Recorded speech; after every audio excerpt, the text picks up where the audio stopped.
Big boss ಆಟದಲ್ಲಿ ಗಿಲ್ಲಿ ನಟ ಅವರು ವೀಕ್ಷಕರ ಫೇವರೇಟ್ ಆಗಿದ್ದಾರೆ. ಗಿಲ್ಲಿ ಬಗ್ಗೆ ಬಿಗ್ ಬಾಸ್ ಸ್ಪರ್ಧಿಗಳಿಗೆ ಕೆಲವು ಟೀಕೆಗಳು ಇದ್ದರೂ ಕೂಡ ಅವರ ಕಾಮಿಡಿಯನ್ನ ಎಲ್ಲರೂ ಎಂಜಾಯ್ ಮಾಡ್ತಾರೆ. ಗಿಲ್ಲಿ ಬಗ್ಗೆ ರಕ್ಷಿತಾ ಶೆಟ್ಟಿ ಅವರು ಮೊದಲಿನಿಂದಲೂ ಆಸಕ್ತಿ ಹೊಂದಿದ್ದಾರೆ. ಆ ಬಗ್ಗೆ ಜನವರಿ 4ರ ಸಂಚಿಕೆಯಲ್ಲಿ ಕೆಚ ಸುದೀಪ್ ಚರ್ಚೆ ಮಾಡಿದ್ದಾರೆ. ಕಾವ್ಯ ಯಾವಾಗಲೂ ಗಿಲ್ಲಿ ಪಕ್ಕನೆ ಕುಳಿತುಕೊಳ್ಳುತ್ತಾರೆ ಎಂದು ರಕ್ಷಿತಾ ಶೆಟ್ಟಿ ಹೇಳಿದ್ದಾರೆ. ಇದನ್ನೆಲ್ಲ ನೋಡಿ ಕಾವ್ಯ ಎಂಜಾಯ್ ಮಾಡುತ್ತಾರೋ ಇಲ್ಲವೋ ಗೊತ್ತಿಲ್ಲ. ಆದರೆ ರಕ್ಷಿತಾಗಂತೂ ಸ್ವಲ್ಪ ಉರಿಯುತ್ತೆ. ಹೆಂಗಾದ್ರೂ ಕಾವ್ಯನ ಹೊರಗೆ ಕಳಿಸಿದ್ರೆ ನಾನು ಗಿಲ್ಲಿ ಪಕ್ಕ ಕೂರಬಹುದು ಅಂತ ಅಂದುಕೊಳ್ತೀರಿ ಎಂದು ಕೆಚ ಸುದೀಪ್ ಅವರು ಹೇಳಿದ್ದಾರೆ. ಬಿಗ್ ಬಾಸ್ ಆಟದಲ್ಲಿ ಗಿಲ್ಲಿ ನಟ ಅವರು ವೀಕ್ಷಕರ ಫೇವರೇಟ್ ಆಗಿದ್ದಾರೆ. ಗಿಲ್ಲಿ ಬಗ್ಗೆ ಬಿಗ್ ಬಾಸ್ ಸ್ಪರ್ಧಿಗಳಿಗೆ ಕೆಲವು ಟೀಕೆಗಳು ಇದ್ದರೂ ಕೂಡ ಅವರ ಕಾಮಿಡಿಯನ್ನ ಎಲ್ಲರೂ ಎಂಜಾಯ್ ಮಾಡ್ತಾರೆ. ಗಿಲ್ಲಿ ಬಗ್ಗೆ ರಕ್ಷಿತಾ ಶೆಟ್ಟಿ ಅವರು ಮೊದಲಿನಿಂದಲೂ ಆಸಕ್ತಿ ಹೊಂದಿದ್ದಾರೆ. ಆ ಬಗ್ಗೆ ಜನವರಿ 4ರ ಸಂಚಿಕೆಯಲ್ಲಿ ಕೆಚ ಸುದೀಪ್ ಚರ್ಚೆ ಮಾಡಿದ್ದಾರೆ. ಕಾವ್ಯ ಯಾವಾಗಲೂ ಗಿಲ್ಲಿ ಪಕ್ಕನೆ ಕುಳಿತುಕೊಳ್ಳುತ್ತಾರೆ ಎಂದು ರಕ್ಷಿತಾ ಶೆಟ್ಟಿ ಹೇಳಿದ್ದಾರೆ. ಇದನ್ನೆಲ್ಲ ನೋಡಿ ಕಾವ್ಯ ಎಂಜಾಯ್ ಮಾಡುತ್ತಾರೋ ಇಲ್ಲವೋ ಗೊತ್ತಿಲ್ಲ.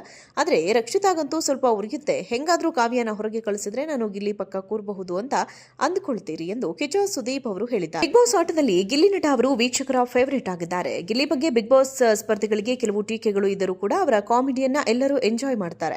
ಗಿಲ್ಲಿ ಬಗ್ಗೆ ರಕ್ಷಿತಾ ಶೆಟ್ಟಿ ಅವರು ಮೊದಲಿನಿಂದಲೂ ಆಸಕ್ತಿ ಹೊಂದಿದ್ದಾರೆ. ಆ ಬಗ್ಗೆ ಜನವರಿ 4ರ ಸಂಚಿಕೆಯಲ್ಲಿ ಕೆಚ ಸುದೀಪ್ ಚರ್ಚೆ ಮಾಡಿದ್ದಾರೆ. ಕಾವ್ಯ ಯಾವಾಗಲೂ ಗಿಲ್ಲಿ ಪಕ್ಕನೆ ಕುಳಿತುಕೊಳ್ಳುತ್ತಾರೆ ಎಂದು ರಕ್ಷಿತಾ ಶೆಟ್ಟಿ ಹೇಳಿದ್ದಾರೆ. ಇದನ್ನೆಲ್ಲ ನೋಡಿ ಕಾವ್ಯ ಎಂಜಾಯ್ ಮಾಡುತ್ತಾರೋ ಇಲ್ಲವೋ ಗೊತ್ತಿಲ್ಲ. ಆದರೆ ರಕ್ಷಿತಾಗಂತೂ ಸ್ವಲ್ಪ ಉರಿಯುತ್ತೆ. ಹೆಂಗಾದ್ರೂ ಕಾವ್ಯನ ಹೊರಗೆ ಕಳಿಸಿದ್ರೆ ನಾನು ಗಿಲ್ಲಿ ಪಕ್ಕ ಕೂರಬಹುದು ಅಂತ ಅಂದುಕೊಳ್ತೀರಿ ಎಂದು ಕೆಚ ಸುದೀಪ್ ಅವರು ಹೇಳಿದ್ದಾರೆ. ಬಿಗ್ ಬಾಸ್ ಆಟದಲ್ಲಿ ಗಿಲ್ಲಿ ನಟ ಅವರು ವೀಕ್ಷಕರ ಫೇವರೇಟ್ ಆಗಿದ್ದಾರೆ. ಗಿಲ್ಲಿ ಬಗ್ಗೆ ಬಿಗ್ ಬಾಸ್ ಸ್ಪರ್ಧಿಗಳಿಗೆ ಕೆಲವು ಟೀಕೆಗಳು ಇದ್ದರೂ ಕೂಡ ಅವರ ಕಾಮಿಡಿಯನ್ನ ಎಲ್ಲರೂ ಎಂಜಾಯ್ ಮಾಡ್ತಾರೆ.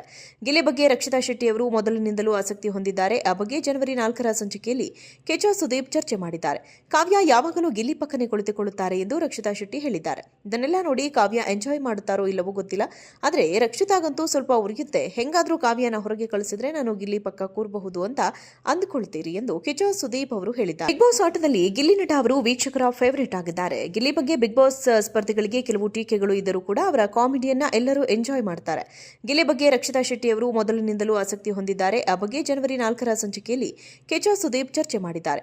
ಕಾವ್ಯ ಯಾವಾಗಲೂ ಗಿಲ್ಲಿ ಪಕ್ಕನೆ ಕುಳಿತುಕೊಳ್ಳುತ್ತಾರೆ ಎಂದು ರಕ್ಷಿತಾ ಶೆಟ್ಟಿ ಹೇಳಿದ್ದಾರೆ. ಇದನ್ನೆಲ್ಲ ನೋಡಿ ಕಾವ್ಯ ಎಂಜಾಯ್ ಮಾಡುತ್ತಾರೋ ಇಲ್ಲವೋ ಗೊತ್ತಿಲ್ಲ. ಆದರೆ ರಕ್ಷಿತಾಗಂತೂ ಸ್ವಲ್ಪ ಉರಿಯುತ್ತೆ. ಹೆಂಗಾದ್ರೂ ಕಾವ್ಯನ ಹೊರಗೆ ಕಳಿಸಿದ್ರೆ ನಾನು ಗಿಲ್ಲಿ ಪಕ್ಕ ಕೂರಬಹುದು ಅಂತ ಅಂದುಕೊಳ್ತೀರಿ ಎಂದು ಕೆಚ ಸುದೀಪ್ ಅವರು ಹೇಳಿದ್ದಾರೆ. ಬಿಗ್ ಬಾಸ್ ಆಟದಲ್ಲಿ ಗಿಲ್ಲಿ ನಟ ಅವರು ವೀಕ್ಷಕರ ಫೇವರೇಟ್ ಆಗಿದ್ದಾರೆ. ಗಿಲ್ಲಿ ಬಗ್ಗೆ ಬಿಗ್ ಬಾಸ್ ಸ್ಪರ್ಧಿಗಳಿಗೆ ಕೆಲವು ಟೀಕೆಗಳು ಇದ್ದರೂ ಕೂಡ ಅವರ ಕಾಮಿಡಿಯನ್ನ ಎಲ್ಲರೂ ಎಂಜಾಯ್ ಮಾಡ್ತಾರೆ. ಗಿಲ್ಲಿ ಬಗ್ಗೆ ರಕ್ಷಿತಾ ಶೆಟ್ಟಿ ಅವರು ಮೊದಲಿನಿಂದಲೂ ಆಸಕ್ತಿ ಹೊಂದಿದ್ದಾರೆ. ಆ ಬಗ್ಗೆ ಜನವರಿ 4ರ ಸಂಚಿಕೆಯಲ್ಲಿ ಕೆಚ ಸುದೀಪ್ ಚರ್ಚೆ ಮಾಡಿದ್ದಾರೆ. ಕಾವ್ಯ ಯಾವಾಗಲೂ ಗಿಲ್ಲಿ ಪಕ್ಕನೆ ಕುಳಿತುಕೊಳ್ಳುತ್ತಾರೆ ಎಂದು ರಕ್ಷಿತಾ ಶೆಟ್ಟಿ ಹೇಳಿದ್ದಾರೆ. ಇದನ್ನೆಲ್ಲ ನೋಡಿ ಕಾವ್ಯ ಎಂಜಾಯ್ ಮಾಡುತ್ತಾರೋ ಇಲ್ಲವೋ ಗೊತ್ತಿಲ್ಲ. ಆದರೆ ರಕ್ಷಿತಾಗಂತೂ ಸ್ವಲ್ಪ ಉರಿಯುತ್ತೆ. ಹೆಂಗಾದ್ರೂ ಕಾವ್ಯನ ಹೊರಗೆ ಕಳಿಸಿದ್ರೆ ನಾನು ಗಿಲ್ಲಿ ಪಕ್ಕ ಕೂರಬಹುದು ಅಂತ ಅಂದುಕೊಳ್ತೀರಿ ಎಂದು ಕೆಚ ಸುದೀಪ್ ಅವರು ಹೇಳಿದ್ದಾರೆ. ಬಿಗ್ ಬಾಸ್ ಆಟದಲ್ಲಿ ಗಿಲ್ಲಿ ನಟ ಅವರು ವೀಕ್ಷಕರ ಫೇವರೇಟ್ ಆಗಿದ್ದಾರೆ. ಗಿಲ್ಲಿ ಬಗ್ಗೆ ಬಿಗ್ ಬಾಸ್ ಸ್ಪರ್ಧಿಗಳಿಗೆ ಕೆಲವು ಟೀಕೆಗಳು ಇದ್ದರೂ ಕೂಡ ಅವರ ಕಾಮಿಡಿಯನ್ನ ಎಲ್ಲರೂ ಎಂಜಾಯ್ ಮಾಡ್ತಾರೆ. ಗಿಲ್ಲಿ ಬಗ್ಗೆ ರಕ್ಷಿತಾ ಶೆಟ್ಟಿ ಅವರು ಮೊದಲಿನಿಂದಲೂ ಆಸಕ್ತಿ ಹೊಂದಿದ್ದಾರೆ. ಆ ಬಗ್ಗೆ ಜನವರಿ 4ರ ಸಂಚಿಕೆಯಲ್ಲಿ ಕೆಚ ಸುದೀಪ್ ಚರ್ಚೆ ಮಾಡಿದ್ದಾರೆ. ಕಾವ್ಯ ಯಾವಾಗಲೂ ಗಿಲ್ಲಿ ಪಕ್ಕನೆ ಕುಳಿತುಕೊಳ್ಳುತ್ತಾರೆ ಎಂದು ರಕ್ಷಿತಾ ಶೆಟ್ಟಿ ಹೇಳಿದ್ದಾರೆ. ಇದನ್ನೆಲ್ಲ ನೋಡಿ ಕಾವ್ಯ ಎಂಜಾಯ್ ಮಾಡುತ್ತಾರೋ ಇಲ್ಲವೋ ಗೊತ್ತಿಲ್ಲ. ಆದರೆ ರಕ್ಷಿತಾಗಂತೂ ಸ್ವಲ್ಪ ಉರಿಯುತ್ತೆ. ಹೆಂಗಾದ್ರೂ ಕಾವ್ಯನ ಹೊರಗೆ ಕಳಿಸಿದ್ರೆ ನಾನು ಗಿಲ್ಲಿ ಪಕ್ಕ ಕೂರಬಹುದು ಅಂತ ಅಂದುಕೊಳ್ತೀರಿ ಎಂದು ಕೆಚ ಸುದೀಪ್ ಅವರು ಹೇಳಿದ್ದಾರೆ.